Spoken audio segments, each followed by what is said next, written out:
If you're not prepared to be wrong, you'll never come up with anything original. If you're not prepared to be wrong, you'll never come up with anything original. That line comes from one of my all-time favorite TED Talks. Sir Ken Robinson, Monterey, California, February 2006. Let me repeat that. If you're not prepared to be wrong, you'll never come up with anything original.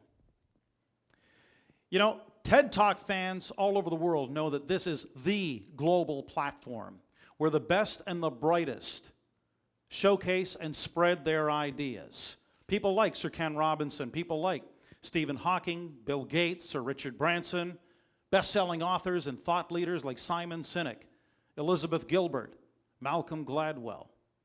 So it is in that spirit and in these forums that no matter the genius or the credentials of those who have preceded us, it still behooves all of us in the TED Talk community to strive to be original, to go on this quest for originality, if you will, and at the great risk of being completely and utterly and totally wrong. So in that spirit, I'm inviting you all to join us here together and jump in and explore this somewhat muddy concept that the human condition is all too familiar with: authenticity. What is authenticity? More importantly, what is it not? Why is it that we will think one way but act and speak very differently depending on who enters the room? And I'm sure, like many of you, I've had my own struggles, setbacks, self-doubts about how this concept applies to what I do, both at work and at home. The more I researched, the more I pondered this subject, the more I discovered that being authentic means many different things to many different people. Just for the record, here's the official dictionary.com version. Authentic, not false or copied.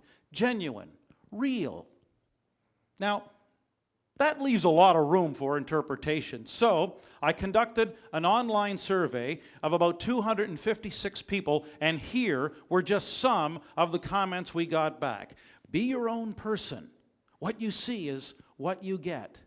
Inner thoughts aligned with outside behavior. The real deal.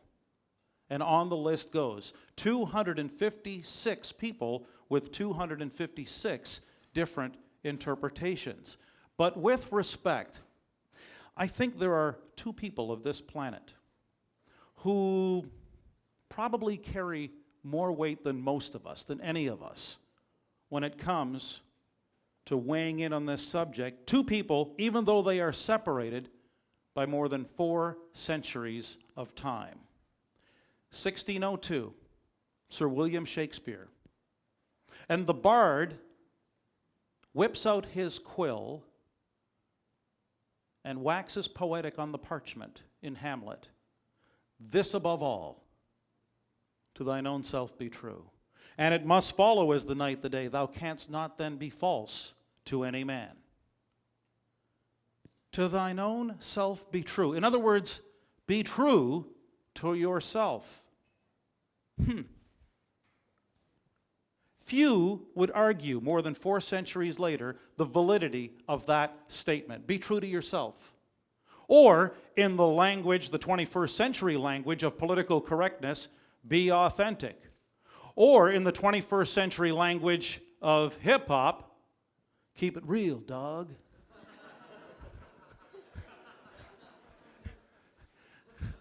Okay, like this is extremely cheesy and shameless, but this was the only way I could figure out how to get the grandson and the Cocker Spaniel puppy into the show.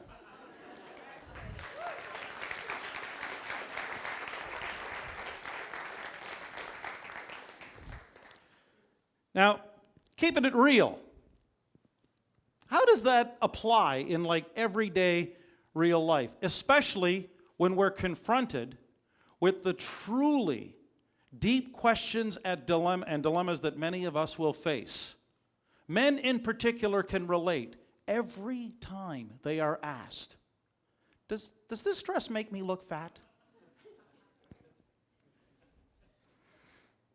You know, many of us have learned, as we've gotten older and left the playground, that authenticity can be an unforgiving landlord demanding a most expensive rent. And perhaps that's why it explains why we see so many people, so many, enduring jobs they hate, hanging around friends and family members they can't stand, suffocating in relationships they resent, and pretending, at least on Facebook, that life is better than it really is. I haven't met anyone yet who can easily swallow inauthentic behavior, noise, nonsense, the fibs and fabrications we've come to expect and see in everyday life, whether it's business, politics, church and state, commerce, pop culture. Herein lies what I refer to as the authenticity paradox. The authenticity paradox, this hunger and deep admiration for intellectual, emotional, and spiritual integrity and honesty in others, while we struggle mightily to find it within ourselves. No matter how nauseating it is to see organizations and people display inauthentic behavior, we seem to be quite okay with wrapping some of our own truths in brilliant disguises. Brilliant disguises, no matter how queasily those falsehoods sit in our stomachs. How often have we lied to self in order to keep a promise to another? What does it really mean to be authentic? And how do we discover authenticity on our own terms? As the echo persists from Polonius, Act 1, Scene 3, Hamlet, this above all to thine own self be true.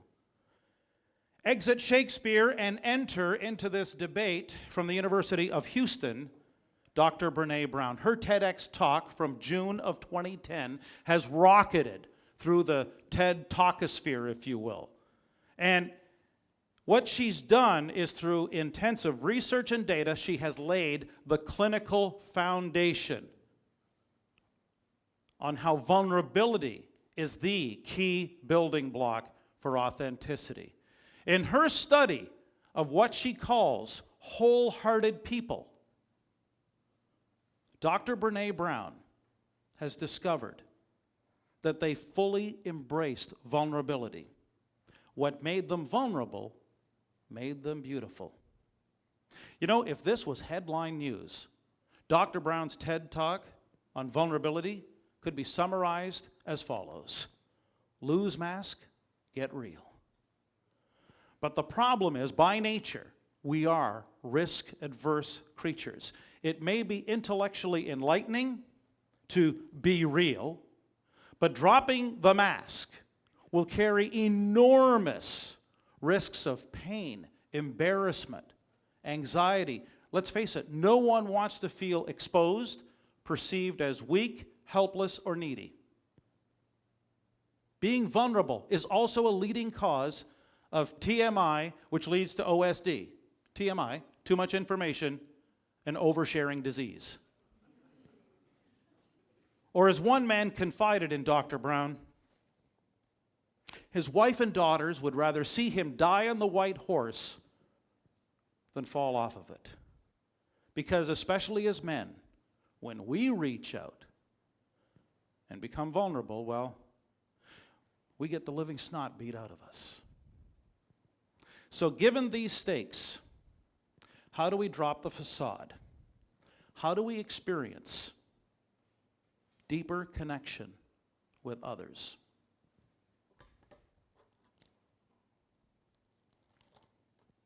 See, herein lies the real issue. Men and women, on a sincere quest, striving for this path to follow called authenticity, may intellectually agree on the need to drop filters, remove boundaries, and be more vulnerable. Dr. Brown's concept on vulnerability is a noble one I fully agree with in concept. But experience in the world of branding tells me that people are going to struggle to act on this concept in real life. It's one thing to nod and ponder and talk about something's a good idea. Another thing entirely to actually do it. We don't think what we think and then decide how to feel about it. We feel what we feel and look for the intellectual reasons to justify. Which is why some lessons from the world of branding just might come in handy on this debate. See, effective branding, the good stuff, depends on the ability to associate taking action with a single word or phrase. Just kind of like how Nike experienced it with just, see, the stuff works. See, here's the big what if. What if the associative meaning of the word itself, vulnerability, and how we perceive it in the movie theater of our minds is what prevents us from taking action in the first place? The issue here is not the concept, but the word. This is not just mere semantics. Program and scheme may share similar dictionary meanings, but they have entirely different connotations according to how we interpret those words. So just so we're clear, I'm not here to discredit Brené Brown and one of the most dazzling TED Talks ever, but instead to build off of it and to try and, in the spirit of TED, to reach a deeper understanding so that more of us can take action. See, what if we rebranded the word vulnerability, replaced it with another word that would essentially do the same thing? Motivate us in a more positive way, minus all that fear and anxiety. Would vulnerability, by any other name, smell so sweet? See, when I try and introduce a complex idea to large conferences or events, sometimes 300 or 400 people, I'll get a volunteer to come up front and remove their footwear. Imagine standing in front of a large audience with your shoes off and nothing on but your socks or even bare feet. So, better than just imagine it, what if we all did it here in Moncton? What if we all, on the count of 3, stood and removed our footwear? Let's try it. 1, 2, 3.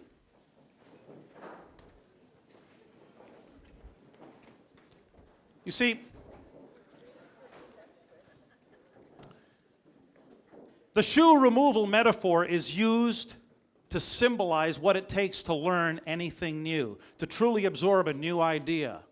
But when I use the shoe removal metaphor, I stay away from vulnerability and all the associative baggage and connotations that it represents. Instead, I don't use the V word, no, because again, it's loaded with way too many negatives.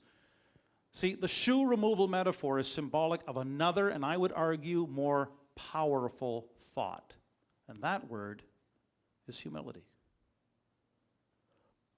I'm prepared to be entirely and utterly wrong, but I think humility might serve us all better. It might be a better word than vulnerability for leading us down this path called authenticity. And especially when it comes to removing some of the Berlin walls that are within us that block us from the freedom we crave through authenticity. By practicing humility, it might allow us to keep our dignity intact, maintain our self-respect, as well as for those we interact with, boundaries safe and secure. Some final thoughts on this subject. And really, it has to do with before we put our collective shoes back on. Before we put our collective shoes back on, let's think about how best we can walk together along this path marked humility that may take us to a higher level of authenticity. And in the spirit of this conference, what if?